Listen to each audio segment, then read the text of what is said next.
Hello everyone, आज हम लोग करेंगे 14.1 का सेकंड क्वेश्चन। इसका जो पहला क्वेश्चन था वो हमने प्रत्यक्ष विधि से किया था।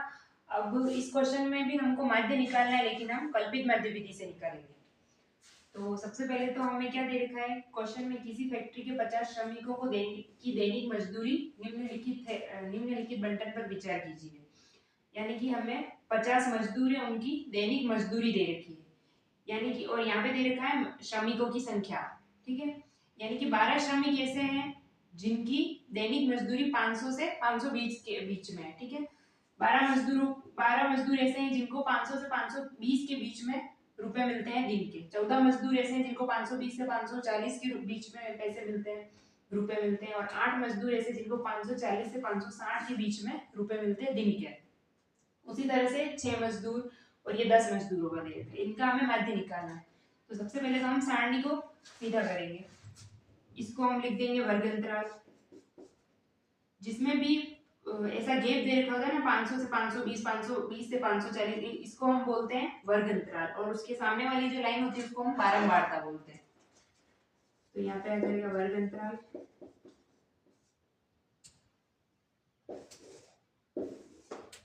यहाँ पे आ जाएगी बारंबारता। बारंबारता को हम FI भी बोलते हैं। ठीक है, वर्ग अंतराल हो गया 500 से 520, 520 से 540, 540 से 560, 560 से 580, फिर 580 से हो गया 600। फिर हमें देखना है बारंबारता कितनी है, 12, 14, 8, 6 और 10। ये हमने क्वेश्चन को ऐसा कैसा उतार दिया। अब हमें क्या करना है, सबसे पहली चीज हमें निकालनी है एक्सआई। एक्सआई हमें पता है हम हमेशा किसमें से निकालते हैं, वर्ग अंतराल में जो दो चीजें दे रखी होती है, जो संख्याएं दे रखी होती है उनकी बीच वाली संख्या, जस्ट बीच वाली। जैसे 500 और 520 के जस्ट बीच में क्या आता है, 500 और 520 के बीच में 510 आएगा। अगर कभी कभी हमें ऐसे अगर कंफ्यूजन होता है तो हम ऐसे भी कर सकते हैं, 500 और 520 को जोड़ दें, इन दोनों संख्याओं को जोड़ के फिर 2 का भाग लगा दे, तो ये वाली एक्सआई की वैल्यू हमारे पास आ जाती है। जैसे 500 और 520 को हमने जोड़ दिया तो कितना आया, 1020। अब इसमें हम 2 का भाग लगाएंगे, 2 पंजे 10, 2 एकम 2 और 0। एक्सआई की वैल्यू 510 आ गई। इस तरह से हम सबका निकाल सकते हैं, लेकिन इजी तरीका है ये। 520 से 540 के बीच में क्या आएगा, 530, 540 से 560 के बीच में 550, 560 से 580 के बीच में 570, 580 से 600 के बीच में 590। अब हमें तीसरी जो चीज निकालनी है वो है DI। अब DI क्या होता है, DI का एक फॉर्मूला होता है XI माइनस A। अब XI तो हमें पता है ये होता है, DI की वैल्यू वो होगी, DI की वैल्यू हमारे पास कब आएगी, जब हम XI में से A को माइनस करेंगे। XI तो हमारे पास है लेकिन A हमारे पास नहीं है, तो A हमें चुनना पड़ेगा।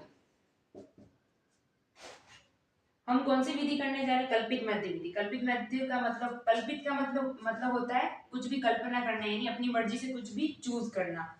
यानी कि इन सब में से XI वाली लाइन में से हमें अपनी मर्जी से कुछ भी चुनना पड़ेगा। तो हम सबसे वो चीज चुनेंगे जो सबसे बीच में आ रही है, यानी XI वाली लाइन में जो सबसे बीच में आ रहा है वो हमारा क्या होगा, A। ठीक है, अगर बीच में दो संख्याएं आ रही, जैसे इसमें तो 1 2 3 4 5, हमारे पास XI की 5 वैल्यू दे रखी है। ठीक है, तो हम 5 में से सबसे बीच में एक ही संख्या आएगी। लेकिन कभी कभी होता है, अगर बाई चांस 6 होती है यहाँ पे, तो 2 ऊपर रह जाती, 2 नीचे रह जाती, तो बीच में 2 बच जाती। तो अगर 2 आ रही तो उन दोनों में से अपनी मर्जी से हम कुछ भी चूज कर सकते हैं। लेकिन एक बार अगर पूरी लाइन में से अगर एक संख्या आ रही तो हम बीच में जो एक आ रही उसी को चूज करेंगे। यानी कि 2 ऊपर रहेगी 2 नीचे रहेगी, बीच में 550 आ रहा है तो A की वैल्यू होगी 550। तो DA की वैल्यू हमारे पास हो जाएगी XI माइनस A। XI की वैल्यू यहाँ पे 510 है, 510 माइनस 550। XI की वैल्यू यहाँ पे है 530, 530 30 माइनस 550, क्योंकि A की वैल्यू हमेशा 550 ही रहेगी। तो ए हमेशा 550 रहेगा और एक्स आई जो है बदलता रहेगा यहाँ पे लाइन के हिसाब से। जैसे यहाँ पे 550, यहाँ पे 570 है एक्स आई, यहाँ पे 590 है एक्स आई। ये हम एक्स आई की वैल्यू इस लाइन में से देख रहे हैं, माइनस 550, 550 और 550, ये सब हमने एक ही जगह 550 550 लिखा है।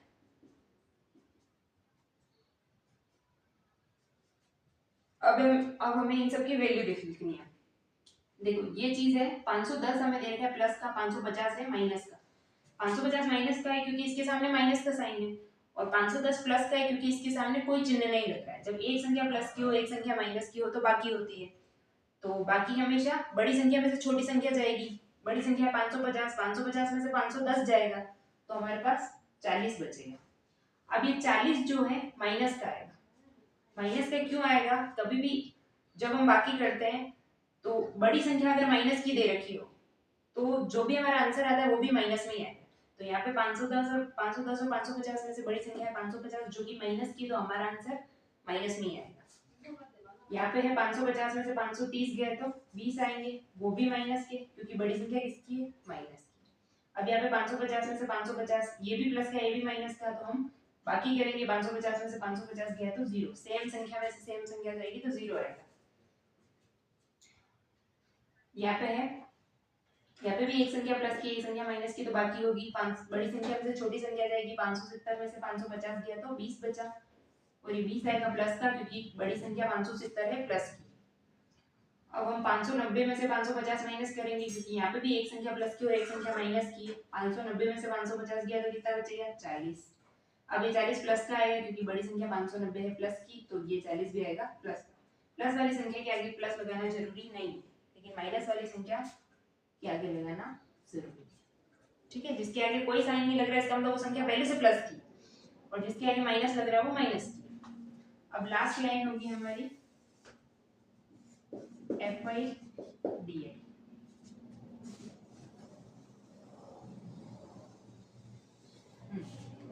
अब एफ आई और डी आई, एफ आई हमारा ये है और डी आई हमारा ये है जो हमने अभी सॉल्व करके निकाला। डी आई की वैल्यू हमने एक्स आई में से ए को माइनस किया तो ये सारी डी आई की वैल्यू। अब इन सारी चीजों को हमें गुणा करना है इस एफ आई से, क्योंकि F I into D I है ये, एफ आई है, तो इनको आपस में गुणा करना है। तो 12 इंटू माइनस 40, 12 इंटू माइनस का 40, इसको हमने ब्रैकेट में इसलिए लिया क्योंकि ये माइनस का बाहर हमने गुणे का निशान लगा दिया, तो इसको ब्रैकेट में ले लिया तो हमारे लिए सॉल्व करना आसान है। 14 को माइनस 20 से, 8 को 0 से, 6 को 20, 10 को 40। ठीक है, अब हमें 12 को 40 से गुणा करना है।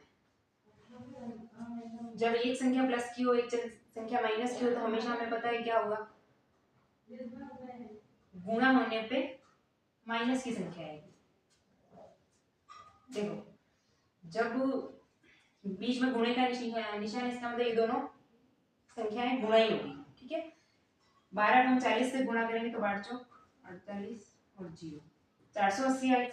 ये 480 माइनस का क्यों आया? क्योंकि 12 प्लस का और 40 माइनस का, प्लस की संख्या और माइनस की संख्या गुणा होगी तो माइनस की संख्या आएगी। यहाँ पे भी प्लस माइनस गुणा होकर जो भी संख्या आएगी वो माइनस की हो जाएगी। 14 को 20 से गुणा करेंगे तो हमारे पास 280 आ जाएगा। 8 को 0 से गुणा करेंगे तो 0। वैसे ही यहाँ पे अगर 6 को 20 से गुणा करेंगे, जब दोनों संख्याएं प्लस की प्लस प्लस गुणा होकर प्लस की संख्या ही आएगी। 10 को 40 से गुणा करेंगे तो भी प्लस प्लस की संख्या गुणा होकर प्लस की संख्या ही आएगी। पर आएगा क्या? 6 को 20 से गुणा करेंगे 120, 10 को 40 से गुणा करेंगे तो 120 है। अब क्या होगा, हमें सबसे पहले तो हमें ये निकालना है कल्पित मध्य विधि। फॉर्मूला लिखेंगे अब, कल्पित मध्य विधि से। इसका फॉर्मूला क्या होता है? इसमें हम कल्पित मध्य विधि से हम क्या निकालते हैं? मध्य निकालते हैं। मध्य को x बार भी लिखते हैं। उसका फॉर्मूला होता है a plus sigma F I D I upon sigma F आई। अब देखो इस फॉर्मूले में क्या क्या चीजें, ए हमें पता है कि क्या है 550 है, हमने खुद ने चुना था अभी। उसके बाद में sigma F I D I और sigma F I. F I D I तो हमें पता है, हमने अभी निकाला है, ये पूरी लाइन एफ आई डी आई है, इसको हम एफ आई डी आई बोलेंगे। एफ आई हमें पता है, ये पूरी लाइन जो है एफ आई है। सिग्मा एफ आई का मतलब क्या होता है, सिग्मा का मतलब होता है टोटल। सिग्मा एफ आई का मतलब हो गया एफ आई में जितनी भी संख्याएं हैं उन सबको टोटल करो तो हमारे पास क्या आ जाएगा, sigma F I. Sigma F I D आई का मतलब होता है कि एफ आई डी आई में जितनी भी संख्या है उन सबको जोड़ो तो sigma F I D I आ जाएगा। सबसे पहले हम सिग्मा एफ आई निकालेंगे, यानी इन सबको जोड़ेंगे। इन दोनों को जोड़ा 20, इन दोनों को जोड़ा 20, 40, 40 और 10 50। सिग्मा एफ आई की वैल्यू हमारे पास 50 हो गई। उसके बाद हम निकालेंगे सिग्मा एफ आई डी। अब यहाँ पे क्या है, एक तो है 0, दो है माइनस की संख्या है और दो है प्लस की संख्या है। 0 का तो कोई मतलब है नहीं, किसी में जोड़ेंगे कोई फर्क पड़ेगा नहीं, लेकिन माइनस और प्लस की संख्याओं को कैसे जोड़ेंगे, माइनस माइनस वाली को हम साथ में जोड़ेंगे, यानी कि माइनस वाली संख्या माइनस वाली में ही जुड़ेगी और प्लस वाली संख्या प्लस वाली में ही जुड़ेगी। उसके बाद में हमें क्या करना है वो देखते हैं। एक बार माइनस वाली को माइनस में जोड़ते हैं, यानी कि माइनस का 480 और माइनस का 280, इनको हम अलग से जोड़ेंगे। और 120 प्लस का 120 और प्लस का 400, इनके सामने कोई चिन्ह नहीं लग रहा है, इसका मतलब ये दोनों प्लस की है, और इनके सामने माइनस लग रहा है, इसका मतलब ये माइनस की है। जब हम माइनस माइनस वाली संख्याओं को जोड़ेंगे तो जो भी संख्या आएगी वो माइनस की आएगी, और प्लस प्लस वाली को जोड़ेंगे तो जो भी आएगा वो प्लस का ही आएगा।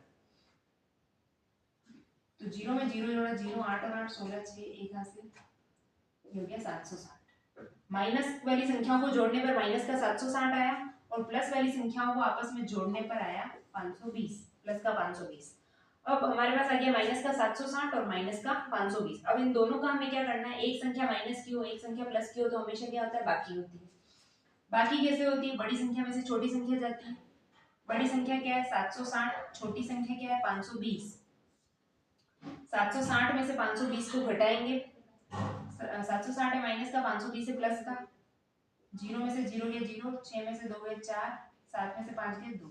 अब ये 240 आएगा माइनस का, क्योंकि बड़ी संख्या है माइनस की। कभी भी बाकी करने पे जो रिजल्ट आता है उसके सामने कौन सा चिन्ह लगता है, कौन सा चिन्ह लगेगा, ये किस पे डिपेंड करता है कि बड़ी संख्या में से हमने छोटी संख्या माइनस की थी तो जो बड़ी संख्या थी उसके सामने कौन सा चिन्ह लग रहा था। यहाँ पे बड़ी संख्या माइनस की है तो यहाँ पे जो आंसर आएगा वो भी माइनस का आएगा, यानी कि sigma F I D A की वैल्यू हमारे पास क्या होगी, माइनस का 240।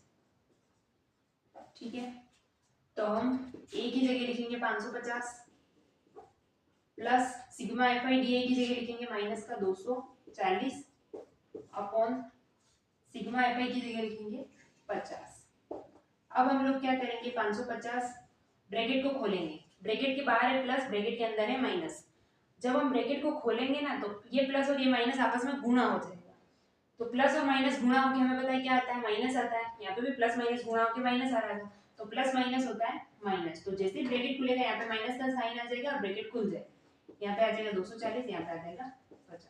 अब हम लोग क्या करेंगे, 240 में 50 का भाग लगाएंगे तो 0 से 0 कट जाएगा। ठीक है, अब क्या हो गया, 550 इधर बच गया, इधर क्या गया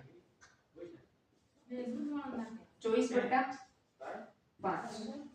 24 में हम 5 का भाग लगाएंगे, 24 में हम 5 का भाग लगाएंगे, 5 चौक 20। हमारे पास क्या बचा, 4 में से 0 गया, 4 में से 0 गया तो 4, यहाँ पे आ गया 0। अब हमारे पास सिर्फ 4 बचा, 5 के बारे में 4 आएगा नहीं क्योंकि छोटी संख्या है। तो ऐसी कंडीशन में हम क्या करेंगे, यहाँ पे पॉइंट लगाएंगे, जैसे इधर पॉइंट लगाएंगे इधर 0 लग जाएगा। 5 के बारे में 40 आते हैं, 8 बार आते हैं, आंसर क्या आ गया 4.8। 24 में 5 का भाग लगाने पे हमारे पास आया 4.8, इधर क्या है 550। अब हम लोग क्या करेंगे, ये है प्लस का साइन, ये है माइनस का साइन। एक चीज प्लस की हो एक चीज माइनस की हो तो क्या होगी, बाकी होगी। बड़ी संख्या में से छोटी संख्या जाएगी, यानी 550 में से 4.8 माइनस होगा। जब भी हम पॉइंट वाली संख्याओं की जोड़ या बाकी करते हैं तो हमें सिर्फ एक चीज का ध्यान रखना है कि जो चीज पॉइंट वाली नहीं है उसको पॉइंट वाला बनाना है। बनाएंगे कैसे, जो भी संख्या उसको यहाँ पे लिख दो, उसके जहाँ पे वो खत्म हो रही है वहाँ पे पॉइंट लगा के फिर 0 लगा दो।